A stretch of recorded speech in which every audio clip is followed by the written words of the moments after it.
ओम श्री सूर्याय नमः। आज रविवार को आप सुनिए रविवार व्रत की कथा। प्राचीन काल में एक राजा था और एक रानी थी। उनके पास सिपाही, घोड़े, दासियां, दास, धन दौलत सब कुछ था, सिर्फ उनकी संतान नहीं थी। इसी कारण वे दोनों राजा रानी बहुत दुखी रहते थे। संतान प्राप्ति के लिए उन्होंने हर तरह के दान, धर्म, धार्मिक अनुष्ठान, जप, मंत्र, पूजा पाठ आदि सब किया, लेकिन इससे उनका कोई फायदा नहीं हुआ। जब राजा और रानी वृद्ध होने लगे तो दोनों को बहुत ही चिंता हो गई। वे दोनों सोच में पड़ गए कि अब हमारे इतने बड़े राज्य का क्या होगा, कौन बनेगा इस राज्य का वारिस, कौन लेगा प्रजा की जिम्मेदारी। राजा और रानी दिन रात इसी चिंता में घुटने लगे।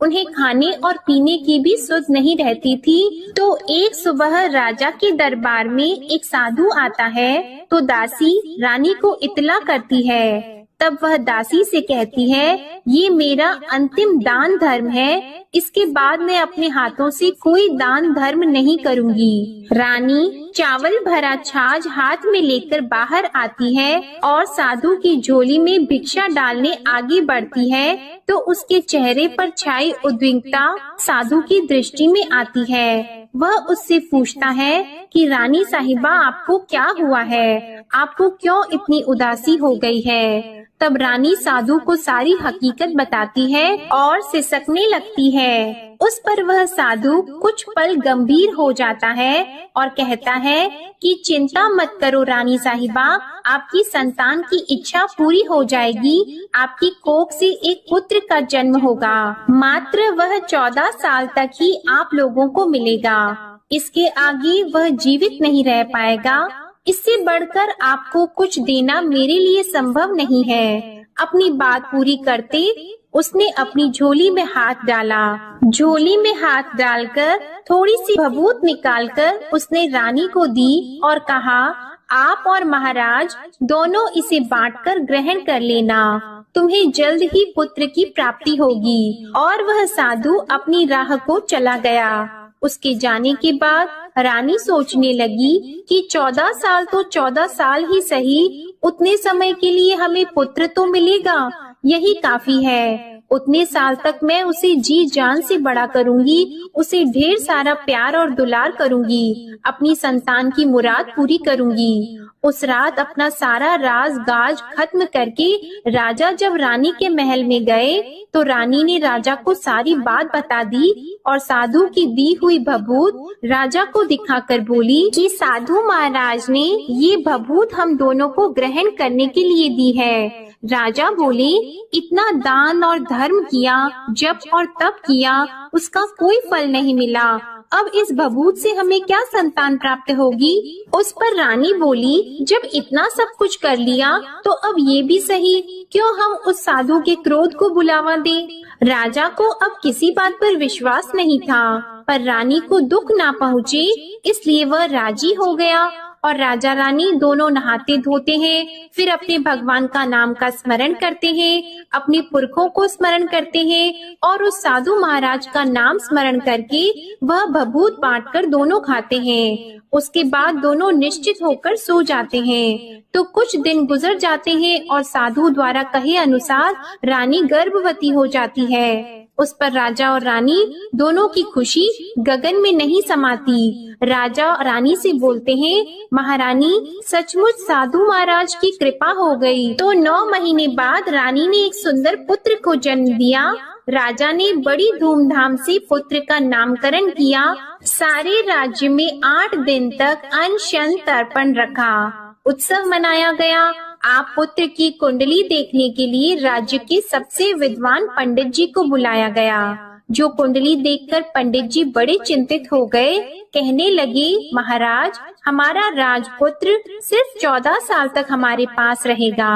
राजा को इस बात की भनक तो थी ही, रानी को भी साधु महाराज की बात याद थी। दोनों चुप रह जाते हैं। उसके बाद राजा और रानी बड़े प्यार से बेटे की परवरिश करते हैं, उसकी हर ख्वाहिश पूरी करते हैं और थोड़े समय के लिए ही सही भगवान ने संतान की अपनी मुराद पूरी कर ली। इससे वे समाधान मानते हैं। राजपुत्र दिन प्रतिदिन बड़ा होता है। जब वह 7 साल का हो जाता है तो राजा एक अच्छे गुरु की नियुक्ति करके उसे पढ़ाई लिखाई, घुड़सवारी आदि 12 विद्याओं का शिक्षण देते हैं। जब वह सब शास्त्र विद्या में पारंगत हो जाता है और 12 साल की उम्र का हो जाता है, तब एक अच्छी सी राजकन्या खोजकर उसकी शादी करा देते हैं। तो 2 और साल बीत जाते हैं। बेटा 14 साल का हो जाता है।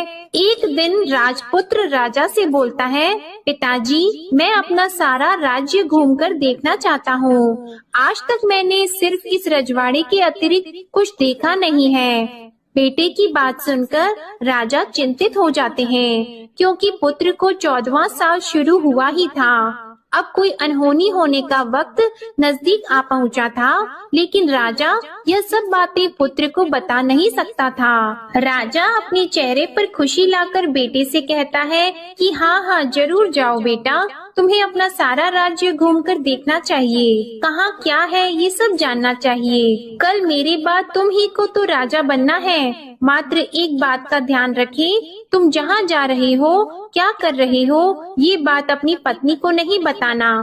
पुत्र कहता है, ठीक है पिताजी, आपने जो कहा है मैं वैसा ही करूँगा। राजपुत्र दिन भर अपनी पत्नी के साथ रहता है, खुशियाँ मनाता है और रात को 12 बजे वह उठकर बाहर चला जाता है। फिर सुबह होने से पहले वापस अपने महल में आकर सो जाता है। ऐसा बहुत दिनों तक चलता रहा और पुत्र का 14वां साल खत्म होने में कुछ ही दिन बाकी रहे थे।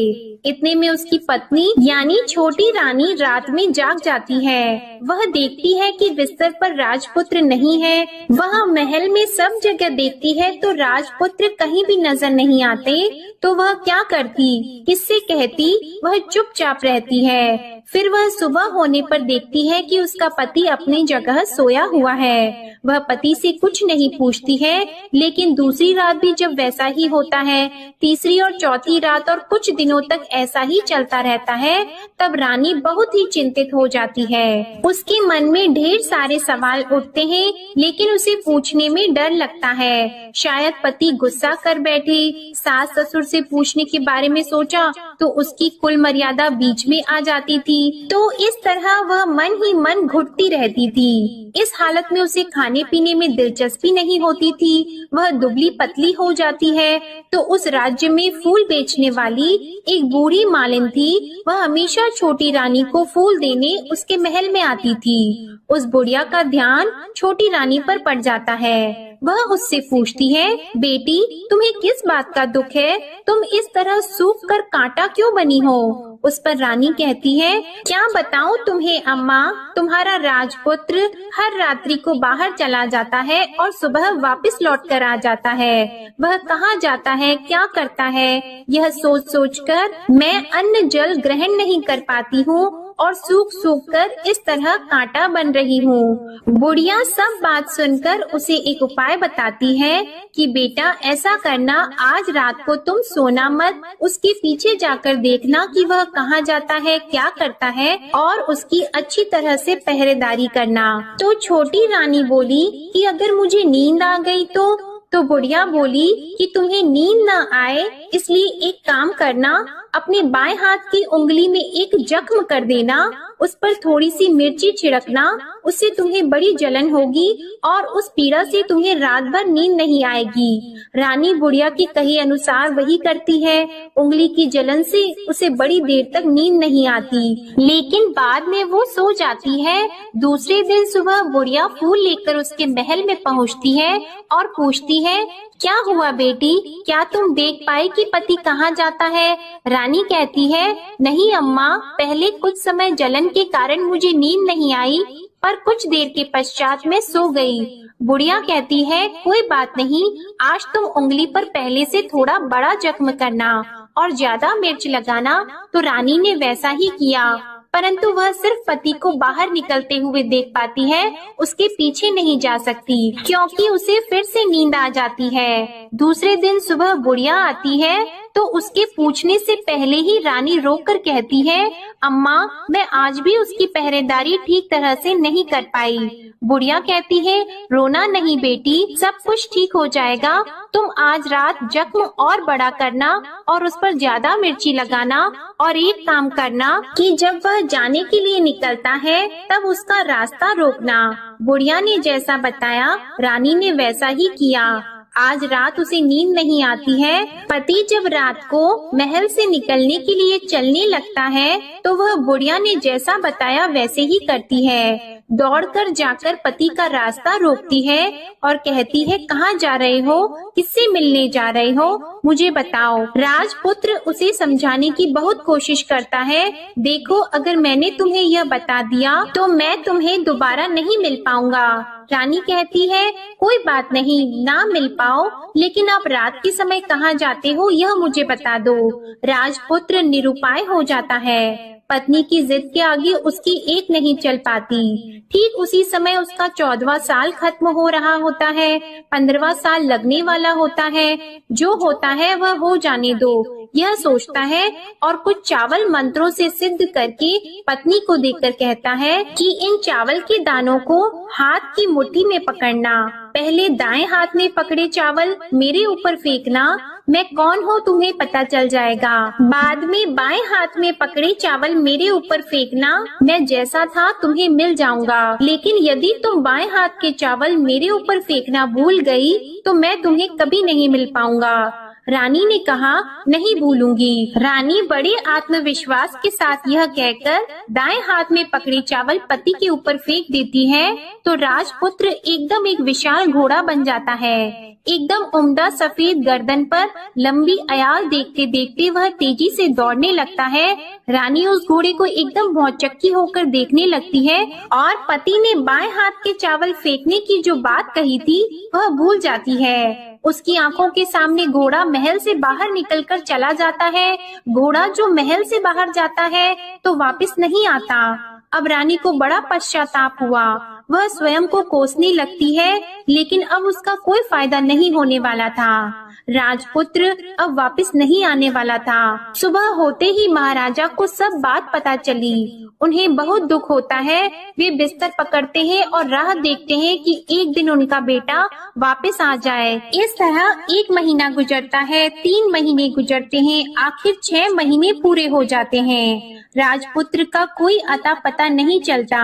प्रधान राजपुत्र को ढूंढने के लिए राज्य के गांव-गांव सिपाही भेजता है, लेकिन उन्हें कोई सफलता नहीं मिलती। इधर रानी अपनी हठ के कारण पति गायब हो गया है, ये सोचकर स्वयं को मन ही मन कोसती है और प्रण लेती है कि कुछ भी करके पति को ढूंढ कर लाएगी और उसे वापस घर लेकर आएगी। एक दिन सुबह उठकर सास ससुर के महल में जाती है और कहती है कि मैं अपने पति की खोज में जा रही हूँ। महाराजा को और क्या चाहिए था, कुछ भी करके उनका बेटा उन्हें वापस मिलने चाहिए था। वे बहू को जाने की अनुमति देकर कहने लगे, बेटी तुम्हें जो चाहे वह करो, जहाँ जाना है वहाँ जाओ, लेकिन हमारे बेटे को वापस लेकर आओ। अब रानी अपना शाही भेष बदलकर एक सेठानी बन जाती है। कुछ दासियों को, कुछ नौकरों को साथ ले लेती है, कुछ सामान साथ ले लेती है और राज्य की सीमा पर जाकर वहाँ एक भोजनालय खोल देती है। वहाँ आने वाले सब यात्रियों को खाना मुफ्त में देने लगती है। मात्र एक शर्त रखी कि खाने वाले को उसकी देखी हुई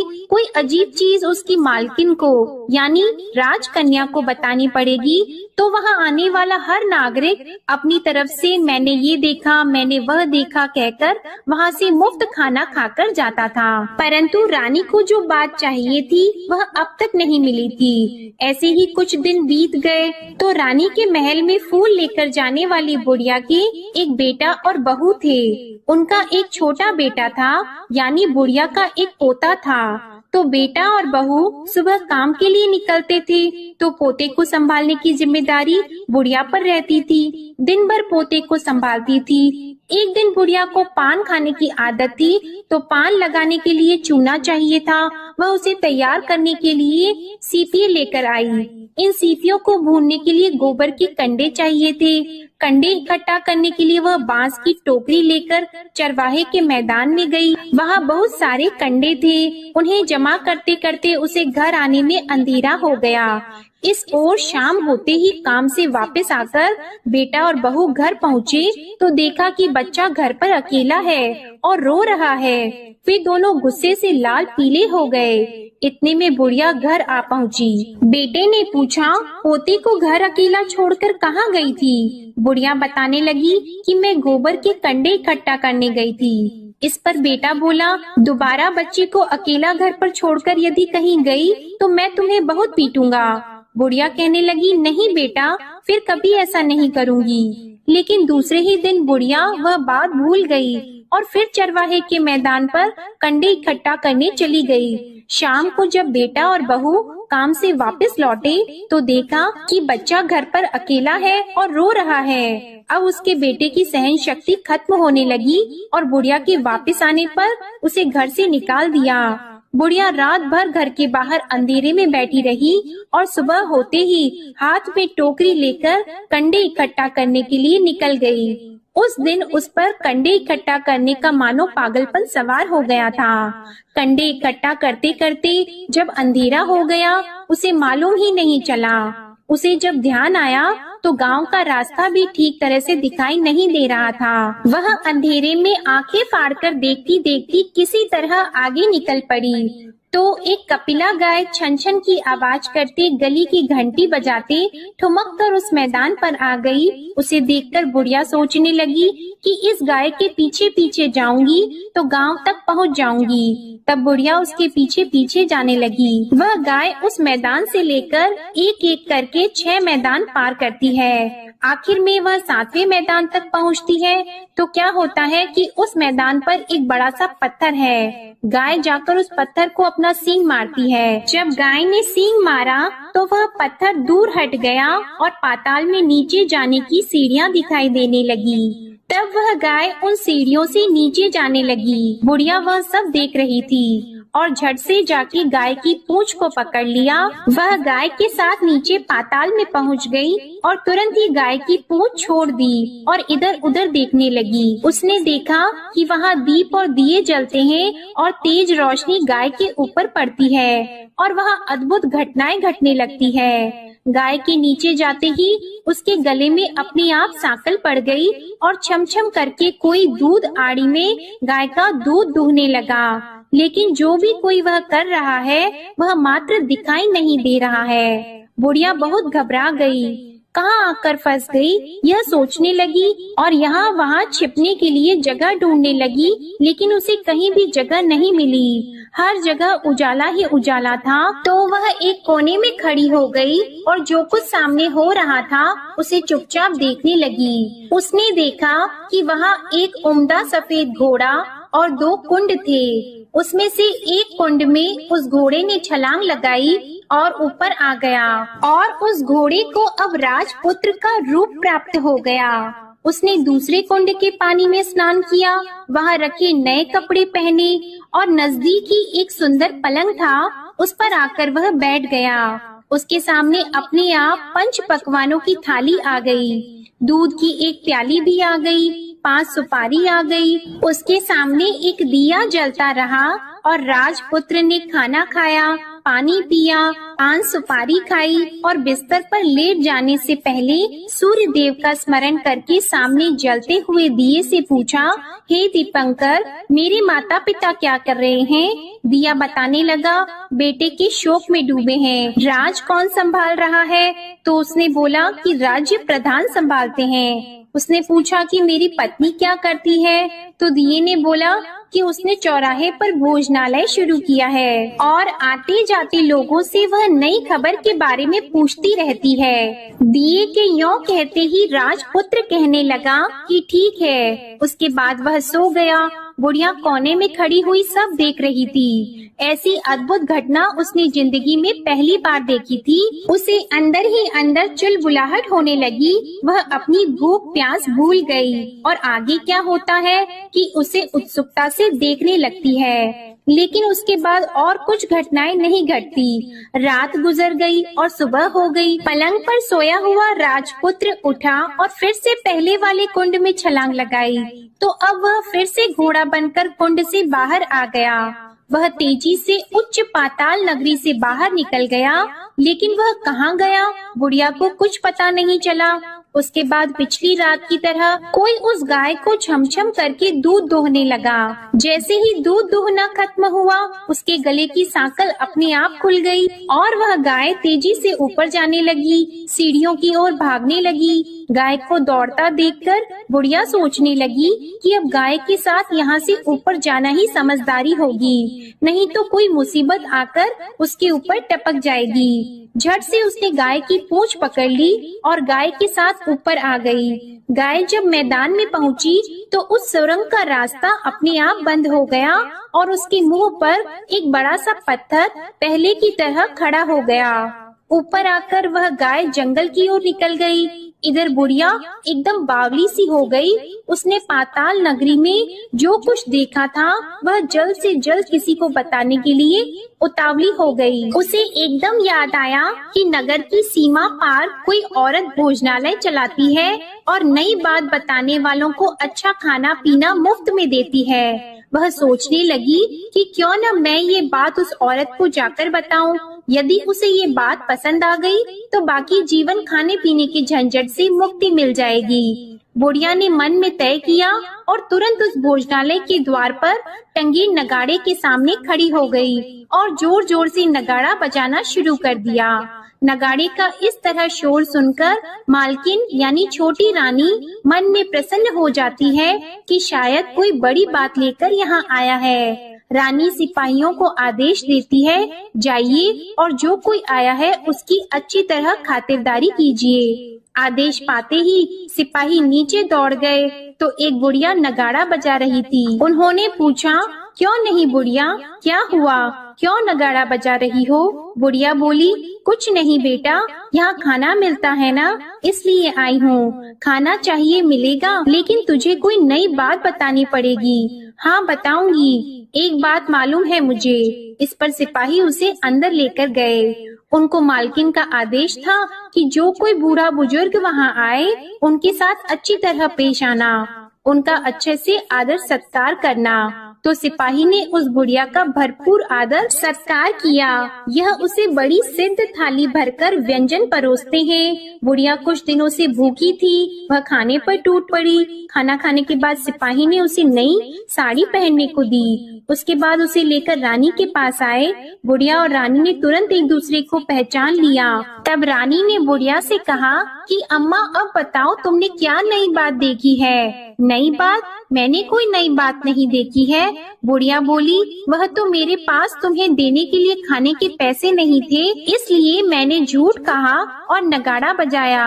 रानी ने कहा, अम्मा घबराना नहीं, मैं किसी को तुम्हारा नाम नहीं बताऊंगी। फिर भी बुढ़िया ने कहा कि मेरे पास कोई नई बात नहीं है। इस पर रानी ने उससे कहा, देखो अम्मा, यदि तुमने मुझे वह नई बात बताई तो जिंदगी भर मैं तुम्हारी देखभाल करूंगी और तुम्हें रानी माता की तरह रखूंगी। अब बुढ़िया बताने को तैयार हो गई। उसने जो कुछ उस चारागाह वाले मैदान पर देखा था वह सब कुछ कुंवर रानी को बता दिया। बुढ़िया की वे बातें सुनकर कुंवरनी को यकीन हो गया कि वह राजपुत्र उसी का पति है। वह तुरंत बुढ़िया से कहने लगी कि अब माँ मुझे उस जगह पर ले चलो। तब बुढ़िया बोली, नहीं बेटी, वह पाताल राज्य है, सांप है। यदि किसी ने तुम्हें देख लिया तो तुम्हारी जान खतरे में पड़ सकती है। लेकिन रानी उसकी एक भी नहीं सुनती, उसे उस जगह ले जाने के लिए हठ करने लगी। आखिर में बुढ़िया ने उसका कहना मान लिया और कहने लगी, ठीक है, मैं तुम्हें वहाँ ले जा सकती हूँ, पर आज नहीं,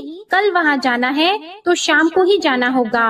तो दूसरे दिन दोपहर को रानी बुढ़िया के साथ उस मैदान पर गई और एक जगह छुपकर गाय के आने की राह देखने लगी। दिन ढलते ही अंधेरा गिरने लगा और गाय हमेशा की तरह वहां आ गई। मैदान के उस कोने में जाकर उसने पत्थर पर सींग मारा तो छत से पत्थर हटकर वहां सुरंग में जाने का रास्ता खुल गया। गाय उस रास्ते से नीचे उतरने लगी तो बुढ़िया रानी से कहने लगी, जल्दी आगे बढ़ो, हम गाय की पूंछ पकड़कर नीचे उतरेंगे।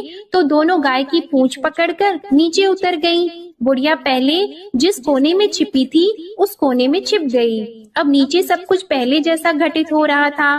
गाय के गले में अपने आप सांकल पड़ गई। कोई अदृश्य रूप से उसका दूध दोहने लगा। एक सफेद उम्दे घोड़े ने आकर एक कुंड में छलांग लगाई तो राजपुत्र के रूप में ऊपर आया। वह राजपुत्र दूसरे कुंड में नहाने लगा। बाद में उसके सामने खाने की थाली आ गई, दूध की प्याली आ गई, पान का बीड़ा आ गया। राजपुत्र सब ग्रहण करके सोने के लिए पलंग पर गया तो सोने से पहले सूर्य देव का स्मरण करके वह दिए से पूछने लगा, दीपांकर मेरे माता पिता क्या कर रहे हैं? तो दिया कुछ जवाब नहीं देता बल्कि वह बुझने लगता है। तब राजपुत्र को कुछ घटित हुआ है इसका संदेह हो गया। वह उदास हो गया और जो कुछ हुआ है वह हो जाने दो ऐसा सोचकर फिर से बिस्तर पर लेट गया। अब रानी का संयम छूट गया। वह दौड़कर पति के पास गई और उसके पैर पकड़ने के लिए आगे बढ़ने लगी। राजपुत्र तुरंत ही पत्नी को पहचान गया। वह छत से पीछे हट गया और चिल्लाने लगा, नहीं नहीं, मुझे मत छूना, सर्वनाश हो जाएगा। रानी दोनों हाथ जोड़कर पति से अपनी भूल स्वीकार करने लगी। स्वामी, मुझसे भूल हो गई। मुझे आपसे नहीं पूछना चाहिए था कि आप रात को कहाँ जाते हो। मैं अपनी भूल स्वीकार करती हूँ। मुझे मेरी भूल की सजा मिल गई है। अब आप घर चलो। आपके वियोग में आपके माता पिता ने बिस्तर पकड़ लिया है। आपकी प्रजा भी बहुत दुखी है। उस पर राजपुत्र कहने लगा, वही तो एक बार तुम गलती कर बैठी हो, अब दोबारा मत करना, नहीं तो अब मैं तुम्हें जो दिख रहा हूँ वह अभी नहीं दिखूंगा। रानी अब विलाप करने लगी, जोर जोर से जमीन पर सिर पटकने लगी। राजपुत्र के मन में उसके प्रति दया उत्पन्न हो गई। वह उससे कहने लगा, यदि तुम मुझे पाना चाहती हो तो तुम्हें एक काम करना होगा। काम कठिन है लेकिन वह तुम्हें अकेले ही करना होगा। रानी ने कहा, कहो स्वामी, कितना भी कठिन काम हो मैं वह पूर्ण करूंगी। रानी कहने लगी। इस पर राजपुत्र ने उसे बताया, इस पाताल से ऊपर जाते ही तुम्हें एक घना जंगल नजर आएगा। ऐसे 6 जंगल पार करने के पश्चात तुम्हें एक 7वां जंगल मिलेगा। वह जंगल सबसे घना है। उस जंगल के बीचों बीच एक पीपल का पेड़ है। उसके आसपास की जगह पत्ते, फंदे, जटाएं आदि से ढक चुकी है। वहाँ बाघ, शेर, सांप और भालू बैठते हैं। तुम्हें उन सबको भगाकर वह जगह साफ करनी है। उसको गोबर से लिपाई करके पवित्र बनाना है, रंगोली से सजाना है। उसके बाद वहाँ धूप, कपूर, अगरबत्ती जलानी है। फूल और कुमकुम से पेड़ की पूजा करनी है। दूध और दही से बने चावल का भोग चढ़ाना है। ये सब तुम्हें दोपहर को 12 बजे से पहले करना है। 12 बजने के समय तुम्हें उस जगह पर बैठकर सूर्य भगवान का ध्यान करना है। ठीक 12 बजे सूर्य भगवान का रथ वहाँ उतरेगा। वे सब देखकर खुश हो जाएंगे और कहेंगे कि जिस किसी ने भी ये सब किया है उसे मैं मनचाहा फल दूंगा। तो तुम सामने जाकर उसके रथ का दाहिना घोड़ा मांगना, मैं तुम्हें मिल जाऊंगा। इतनी बात कहकर राजपुत्र अपने पलंग पर सो गया और छोटी रानी भोर होने की राह देखने लगी। भोर होते ही वह बुढ़िया के साथ गाय की पूंछ पकड़कर ऊपर आ गई। ऊपर आने के बाद वह बुढ़िया से कहने लगी, अम्मा, अब मैं अकेले ही आगे जाऊंगी, तुम भोजनालय वापस चली जाओ। वह जंगल में जाकर राजपुत्र की बताई जगह ढूंढने लगी और स्वयं आरी से वह जगह साफ कर दी। बाद में राजपुत्र ने जैसे बताया वैसे ही लिपाई पोताई करके वापस आ गई। दूसरे दिन सुबह होने से पहले उठी और जंगल में उस जगह पहुंची। वहां जाकर इत्र और गुलाब का पानी छिड़ककर उस जगह सुगंधित धूप अगरबत्ती जलाकर उसे पवित्र किया और पूजा की सब सामग्री वहां तैयार कर सूर्य भगवान का ध्यान करके बैठ गई। जैसे कि पति ने बताया था कि दोपहर को ठीक 12 बजे सूर्य भगवान का रथ उस पीपल के पेड़ पर आकर रुका है। सूर्य भगवान ने जब रथ से नीचे देखा तो सुगंधित वातावरण देखकर वे बहुत प्रसन्न हो गए। फिर वे बोले, जिस किसी ने यह काम किया है वह यहाँ आकर आज मुझसे कुछ भी मांगे मैं उसे दे दूंगा। रानी ने जब ये शब्द सुने तो बिना समय गवाए दौड़कर उनके सामने आ गई और उनको साष्टांग नमस्कार करके बोली, भगवान वह मैं ही हूँ, मैंने ही यह जगह साफ की है। अच्छा, तो तुम्हें जो चाहिए वह मांगो। भगवान, मुझे आपके रथ का दाहिना घोड़ा चाहिए। सूर्य भगवान बोले, नहीं नहीं, मैं तुम्हें और कुछ भी दे सकता हूँ, लेकिन यह घोड़ा नहीं दे सकता। मेरे रथ के 12 घोड़े हैं, तुम चाहो तो कोई और घोड़ा मांग लो, लेकिन यह दाहिना घोड़ा नहीं, वह मैं तुम्हें नहीं दे सकता। छोटी रानी ने एक नहीं सुनी, वह सूर्य देव से एक ही बात कह रही थी, वही दाहिना घोड़ा दे दीजिए, नहीं तो मैं आपके पैरों में गिरकर अपनी जान दे दूंगी। अब सूर्य देव धर्म संकट में पड़ गए। उन्होंने वचन दे दिया था, अब अपने वचन से पलट भी तो नहीं सकते थे। ठीक है, दे दिया तुम्हें घोड़ा, सूर्य देव ने कहा। फिर एक बात और भी कही, देखो मैंने तुम्हें घोड़ा तो दे दिया है, लेकिन वह तुम्हें यहाँ नहीं मिलेगा, तुम्हें उसे पाताल में जाकर लाना होगा। रानी बोली, पाताल में ही क्यों भगवान, मैं उन्हें पाने के लिए कहीं भी जा सकती हूँ। रानी को वचन देकर सूर्य देव अपने मार्ग को चले गए और इधर रानी जंगल से अपने भोजनालय में आ गई। फिर वह बुढ़िया को लेकर उस मैदान पर आ गई और जल्दी ही शाम हो गई। शाम होते ही वहाँ वह गाय आ गई और उसने सींग मारकर सुरंग का पत्थर हटाया और नीचे उतरने लगी। रानी और बुढ़िया जल्दी जल्दी उसकी पूंछ पकड़कर नीचे उतर गईं। नीचे पाताल में सब घटनाएं पहले की तरह ही घटने लगी। घोड़े का एक कुंड में नहाकर राजपुत्र बन जाना, नहा धोकर पलंग पर जाकर बैठना, तो उसे खाने की थाली, दूध की प्याली आना, पान का बीड़ा आना। लेकिन आज एक नई बात घटी। आज 2-2 थाली, 2-2 दूध की प्याली और 2-2 पान के बीड़े उसके सामने आए। वह कुछ नहीं बोला।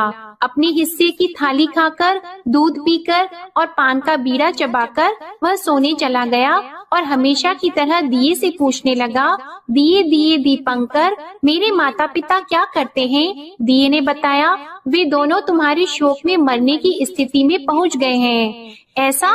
झट से उसकी आंखों में आंसू टपकने लगे। फिर वह पूछने लगा, दिए दिए दीपंकर, मेरा राज्य कौन चला रहा है? तुम्हारा राज्य प्रधान चला रहा है और वह सब कुछ हड़प चुका है। वह प्रजा पर बहुत अत्याचार कर रहा है। यह सुनकर राजपुत्र को बहुत गुस्सा आया। वह गुस्से से अपनी मुट्ठी भींचने लगा। अब वह पूछने लगा, दिए दिए दीपंकर, मेरी पत्नी क्या कर रही है? अब दिया कुछ नहीं बोला और चुप रहा। अब रानी का संयम जवाब दे गया। वह दौड़कर पति के गले लग गई। अब मैं तुम्हें मिल गया। राजपुत्र कहने लगा, सच कहते हो? अब आप फिर से घोड़ा तो नहीं बनोगे ना? नहीं, दोबारा घोड़ा नहीं बनूंगा। तुमने जो इतने सारे कष्ट उठाए हैं मुझे पाने के लिए, इसलिए सूर्य देव ने मुझे सदा के लिए घोड़े के जन्म से मुक्त कर दिया है। राजपुत्र ने बड़े प्यार से कहा और उसे गले लगाया, उसके आंसू पोंछे और कुछ देर के पश्चात सुबह हो गई तो गाय की श्रृंखला टूटकर वह ऊपर भूलोक जाने लगी। रानी, राजपुत्र और बुढ़िया उसकी पूंछ पकड़कर ऊपर आ गए। ऊपर आने पर वे सीधे भोजनालय में पहुँचे। वहाँ का सब सामान लोगों में बांट दिया और उसको ताला लगाकर अपने राज्य में लौट आए। राजपुत्र वापस आता है और उसके तेवर देखकर प्रधान घबरा जाता है। राजपुत्र ने उसे बंदी बनाकर कैद खाने में डाल दिया और राज्य की बागडोर अपने हाथ में ले ली। उसके बाद वह अपने माता पिता को मिलने उनके महल में गया। तब राजपुत्र क्या देखता है कि उसके माता पिता उसके शोक में अस्थि पंजर बने हुए हैं। पुत्र को वापस आया देखकर मरणासन राजा रानी की आंखों से टप टप आंसू बहने लगे। इन दोनों ने पुत्र को गले लगा लिया, उसे प्यार से सहलाया और इतना होने के बाद उनकी सेहत में एकदम सुधार आने लगा। वे अब बिस्तर से उठकर बैठ गए हैं, पुत्र को आशीर्वाद देने लगे हैं। राजपुत्र के आने की खबर तुरंत ही राज्य में फैल गई। प्रजा खुशी से फूली नहीं समाई। प्रजाजन राजमहल के सामने इकट्ठा हो गए। राजपुत्र ने भी उन्हें दर्शन दिए और आज से उन्हें कोई दुख नहीं पहुंचाएगा, ऐसा वचन भी दिया। अब राजा अपने पुत्र का राज्याभिषेक करके उसे सिंहासन पर बिठाता है और बहू को महारानी का दर्जा देता है और स्वयं अपनी पत्नी के साथ ईश्वर स्मरण करते खुशी से दिन बिताता है। महाराजा बना राजपुत्र अच्छी तरह से राज्य चलाने लगा और अपनी पत्नी के साथ सुख शांति से जीवन बिताने लगा। उस बुढ़िया को रानी ने अपने ही पास रख लिया और उसकी अच्छी तरह से देखभाल करने लगी। बुढ़िया और उसके बुढ़ापे के दिन खुशी से गुजरने लगे। प्रेम से बोलिए सूर्य नारायण भगवान की जय। आपको आज की कथा पसंद आए तो वीडियो को लाइक करना मत भूलिएगा, शेयर कीजिएगा, कमेंट में भगवान श्री सूर्य नारायण की जय लिखिएगा और चैनल को भी सब्सक्राइब करिएगा। इसी के साथ आप हमारे चैनल पर पौष मास महात्म्य की कथा को भी जरूर सुनिएगा। प्रेम से बोलिए श्री सूर्य नारायण भगवान की जय।